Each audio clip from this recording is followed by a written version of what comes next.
Wesh wesh les amis, aujourd'hui team Dragon de Rose Rouge avec Baka, il a fait 5-0 au DC avec son super deck Fantorus, donc il va vous faire une démo, il va vous l'expliquer comment on joue le deck. Voilà, allez, c'est à toi Baka. Alors on commence simplement par le classique, Jiangxi, je sais pas comment on dit, là chinois. Alors ça c'est la carte de base du deck, le chercheur, CPT, en plus elle est plutôt mignonne, je sais pas si c'est un garçon en fait, no homo. Bref, CPT, voilà, ça charge des cartes, trop cool. Ensuite, le petit fantôme, on n'en joue que deux parce que je sais pas. En gros, quand tu pètes un Fantorus, ça le spé, et tu draws une carte, du coup piocher, bah c'est gagné, hein, comme d'habitude. Et voilà, c'est trop fort. La lanterne, pourquoi la lanterne? En fait, elle a une attaque et elle est vachement stylée. Voilà. C'est un peu une émeute des connards. Ensuite, Marie, c'est la waifu du deck. L'aspect du deck, tu prends des dégâts et comme c'est un deck de merde, tu prends beaucoup de dégâts donc c'est fort. Vas-y, attends, t'écoutes tout. On joue poupée Fantorus. Qu'est-ce qu'a fait la poupée? Elle met tout le monde face verso, c'est vraiment la seule carte bien du deck en fait. Elle est mignonne hein. Et en fait, c'est elle la waifu en fait, l'autre c'est la deuxième waifu. Voilà. D'accord, il y a deux waifus dans le deck, c'est important. Il y a deux waifus dans le deck, c'est ce qui fait qu'il est assez violent en fait. D'accord, ok. Et ensuite, ouais, parce que attends, j'ai besoin de ton avis parce qu'en ce moment les gens jouent SS parce qu'il y a plein de waifus, mais on est d'accord que là du coup on se retrouve avec des waifus plus mignonnes parce que là c'est des petites filles. Déjà il y a un avantage, c'est qu'elle a les cheveux rouges, rose pardon. Et le rose c'est quand même plutôt mignon. Et c'est une poupée, donc elle est pas humaine, donc c'est bien, c'est pas pédophile, okay. On va pas en prison, c'est cool. Par contre on s'excuse pour le son, toujours pareil, notre Ulule, si vous voulez qu'on ait une salle pour pouvoir faire des vraies vidéos, c'est bien parce que là vous voyez il y a plein de gens dans la salle, on fait comme on peut, donc voilà, n'hésitez pas à donner, et la cloche et le pouce bleu. Et du coup cette engine Fantorus incroyable, on ajoute une seconde engine qui va commencer par Guide des Enfers, donc vous allez comprendre, c'est des monstres démons niveau 3. Et cette Guide des Enfers qui est une troisième waifu finalement, mais elle est que en one-off. On invoque Lilith qui n'est pas une waifu parce qu'elle est dégueulasse. Ah moi j'aime bien. Ben, chacun ses goûts, écoute, c'est pas grave, je t'en veux pas. Alors qu'est-ce qu'elle fait Lilith? Eh ben, elle cherche des pièges, elle sacrifie des monstres, ça n'a rien à voir avec les Fantorus, mais comme c'est ténèbres, ça va, c'est ok, genre ça va, c'est cool. Donc pareil, toujours dans l'engine, on a ceux-là qui vont chercher l'antre des ténèbres. L'antre des ténèbres en fait, c'est le terrain, le bread and butter, ça marche, c'est fort, c'est trop cool, ça prend des cartes, 1007 d'attaque, il est stylé, tout ce qu'on aime, voilà, c'est pété. Le boss monster, le gros ton, en vrai c'est lui qui carry tous les games, voilà. Qu'est-ce qu'il fait déjà? Bon, on s'en bat les couilles, il est fort, il a 3000 d'attaque et c'est un dragon, et ça c'est important. Enfin non, c'est un démon, mais je veux dire, enfin c'est un dragon en fait. Bon bref. Cauchemar récurrent, je savais pas quoi mettre, et genre il y a deux monstres, je crois, qui ont 0 défense, donc sur un malentendu tu les as, sinon tu l'achètes, c'est pas grave. Ouais, tu peux la poser pour prendre un typhon quoi. Ouais, c'est un bait. Pas c'est juste un bait. Terrain, ça prend les terrains, c'est cool. Les terrains, on joue entre les ténèbres. Pardon, excuse-moi, je suis un peu excité dans l'histoire. Tu vas couper là, je saigne, mais c'est pas grave. Ok. Entre les ténèbres, ça fait sacrifier les monstres adverses, donc combo pas du tout avec Fantorus, mais c'est pas grave.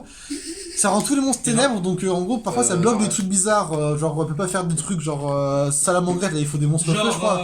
Bah c'est mort tu vois. Mais ça contre élément sabre en fait. Ouais aussi, ouais trop fort. Bref voilà. De toute façon je joue le deck pour contrer élément sabre. Ensuite, Manoir Fantorus, tu prends pas de dégâts, du coup tu prends la moitié, du coup tu stall au time, c'est cool. C'est comme ça que je gagne, tu vois. Mais en fait c'est mieux que Mystic Wine, pourquoi les gens ils jouent pas ça? Parce que genre ça fait lire en fait, ils ont jamais vu cette carte, elle est pétée, voilà. Et genre tu peux attaquer directement, c'est comme Ayate, c'est mieux pour le time, je vous jure. Ensuite, la frayeur Fantorus, comme son nom l'indique, elle fait peur, hein, parce que c'est un piège. Putain, j'ai eu peur en la voyant là déjà. Donc c'est une carte qu'on va chercher sur Lilith parfois, mais pas tout le temps parce que des fois tu la veux pas, mais c'est pas grave. Ça cible pas, enfin je crois, ou alors c'est mal wordé, mais en tout cas ça va pas le cibler. Et genre ça empêche de faire des trucs d'Oteka et tout, c'est cool, ça empêche de faire les links, mais ça retourne pas les links, donc faut le faire avant, c'est important, attention. Après des fois les mecs savent pas, tu leur dis face verso, ils sont perdus et après tu colles le judge et voilà. Ensuite, rénovation, c'est un peu la carte synergique, en gros tu renvoies ton manoir dans ta main et ça joue l'antre des thèmes depuis le deck. Et cette période de rank up des X6 dans la bastion de cimetière, c'est la carte qu'on a reçue l'année dernière pour le deck, c'est assez intéressant, c'est la base de la synergie et Link va la chercher donc c'est important. Voilà. Plafond de pique parce que j'ai vu que les mecs le jouent dans Duel Links, donc je me suis dit ouais c'est cool tu vois, et comme j'ai eu Starfoil c'est stylé de ouf. Et la carte du deck, unité de baliste, sacrifier un monstre, pète une carte avec Encre des Ténèbres, c'est broken, les gens réveillez-vous, Konami bannissez cette carte, j'en ai marre, le format c'est unité de baliste pour deck. Mais j'ai vu la dernière fois, quand je jouais Élément Sable, tu m'as sacrifié mon BLS et tu m'as détruit mon terrain, ça m'a mis en PLS, donc je pense que vraiment cette combo c'est une combo phare du deck, et je pense que Tristan c'est un des premiers, c'est un des pionniers sur cette combo, du coup enfin sincèrement sa decklist elle est vraiment insane, vraiment. Franchement, attendez-vous à voir unité de baliste dans la méta, parce que vraiment cette carte est insane. Ensuite pour l'extra deck, on va jouer 2 de chaque Fantoruse. Donc il y a elle qui tuto, lui qui pète des cartes posées, elle qui ne sert absolument à rien, mais je vais la jouer. Elle est mignonne, Elle a le caleçon sur la tête. Ouais, elle est cool, c'est bizarre, attendez. Lui là, il réduit l'attaque ou je sais plus quoi, enfin c'est cool. Et ensuite, je joue absolument toutes les X6 que je trouvais de niveau 3 ou moins. Donc ça, je sais pas ce qu'elles font, parfois je les invoque, elles sont stylées. Voilà. Utopie parce qu'on m'a dit qu'il y avait OTK mais c'est pas le bon apparemment, j'ai pas compris. Elle parce qu'elle est quand même vachement cute, et ce truc là, c'est vrai que ça fait des choses bizarres avec les enfin bref, on s'en bat les couilles. Par contre, t'as oublié de préciser qu'elle avait une condition de victoire alternative et que souvent t'y arrives. Non. Condition de victoire alternative, tu veux dire condition principale. Tous les duels, tu les gagnes comme ça. Regardez, je vous mets en face de l'effet quand même, parce qu'il va vous expliquer. C'est simple. Son effet, bon alors il faut un peu comprendre, mais si elle a 10 mètres tiré Alexis, tu gagnes le duel, c'est broken. Genre. Putain, mais c'est trop fort! En fait, tu peux pas perdre. Basiquement, tu joues ce deck, t'as forcément gagné, tu peux pas perdre, genre vraiment, c'est trop pété quoi. Et du coup, pour le side deck, en fait, je vais vous expliquer, pour le side deck, c'est très simple. J'ai décidé de pas jouer de side, pourquoi? Parce que le deck a pas besoin de side en fait. Ah, c'est un peu comme Trou Draco sans l'extra. Là, voilà. C'est Fantorus sans side. Voilà, en fait, c'est ma version Fantorus sans side. Comme ça, si ton adversaire il side, ben il est comme un con parce que toi t'as pas sidé. Voilà, en fait, la stratégie c'est de pas sider, et le mec il va me dire, bah du coup, tu vas jouer premier. Parce qu'il a pensé que j'ai sidé Ghost Second alors qu'en fait j'ai pas sidé. D'accord, en fait c'est mon deck normal et il se prend une tête de baliste et il a perdu en fait. C'est ça. Bah voilà, c'est trop fort. Est-ce que tu peux nous raconter un peu les parties que t'as fait là Bah écoute, pour l'instant mes parties c'est très simple. Ça se base sur je joue des cartes Fantorus jusqu'à piocher mes cartes entre les ténèbres parce qu'en fait les Fantorus sont vraiment nuls à chier. Mais ils sont mignons. Alors, phase. Donc tu vois, on stall au taille, on met le manoir, on met la poupée là, on retourne tout comme un tyranno ultime, là ça cible pas, les cosmos, les trucs pas ciblables, là je sais pas ce qu'il y a. Paf, mode défense, c'est fini. Ils pleurent leur mère, tu vois. D'accord, parce que top 1 à 5-0 dans un tournoi où il y avait quand même 35 personnes. C'est pas mal. Avec ça aussi, surtout. Mais en fait, je pense que c'est la stratégie sans side qui a payé. Clairement, si j'avais un side, j'aurais perdu. Clairement. Genre, vraiment, en fait, avec un side, tu gagnes pas. Genre, vraiment. Tu joues tes Fantorus, ça se voit, genre, c'est juste, ils stall, ils savent rien d'autre. Et une fois que t'as fini, bah, tu mets le gros dragon démon, machin truc là, et paf, voilà. Genre, c'est facile à jouer. Donc, toi, tu conseilles, genre, si demain, tu pars en WCQ, tu conseilles ce deck.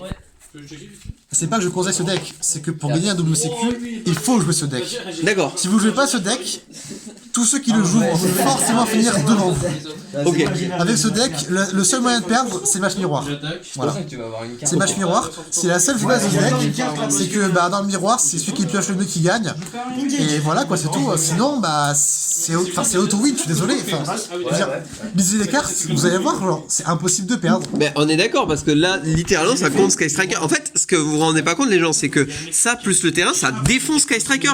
Vous sacrifiez sa Kagari et vous cassez sa carte face cache. Son multiroll, là, il fait le malin, mais toi, tu sacrifies sa Kagari et tu casses son multiroll. Mais c'est du plus 160. Ce qu'il faut savoir, c'est que c'est un cost.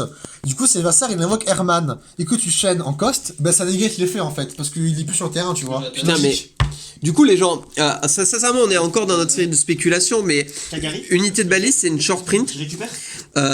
Du coup, moi, mon conseil investissement du mois, c'est acheter une unité de balise. Ça vaut 10 centimes actuellement, mais vous savez pas, dans un mois, ça vaut peut-être 20 €. Voilà, franchement, lisez ça les cartes. Plus Entre des ténèbres, c'est genre. Alors, j'avoue, c'est un peu compliqué. Le combo est difficile à comprendre. Il est pas évident à avoir. Faut voir que on peut sacrifier mon adverse, que c'est dur à voir. Je suis d'accord, hein. Mais jouez ça. Sincèrement, vraiment. Pour l'avoir affronté, c'est vraiment insane. Je sais pas si vous vous souvenez de la vidéo mousquetière que j'ai fait il y a un petit moment maintenant. Voilà, j'ai eu du mal. Là, on l'a fait en amical, on n'a jamais fini la partie. C'est-à-dire que. En fait, les decks sont tellement forts que personne ne peut perdre. C'est ça. Du coup, c'était compliqué. Au final, on a décidé de jouer ça au dé. Et même là, les dés sont tombés sur la tranche. Du coup, on a fait égalité. On a décidé de partir bons amis. Et on a fait égalité. Du coup voilà, merci YouTube, c'est tout pour aujourd'hui. Hésite pas, pouce bleu, la cloche, les commentaires, ça nous intéresse. Qu'est-ce que tu penses du deck? Abonne-toi. Qu'est-ce que tu penses du deck? Est-ce que toi aussi t'as déjà gagné un jour avec Unité de Baliste et Hand des Ténèbres? Ça nous intéresse. Allez, des bisous YouTube, ciao ciao.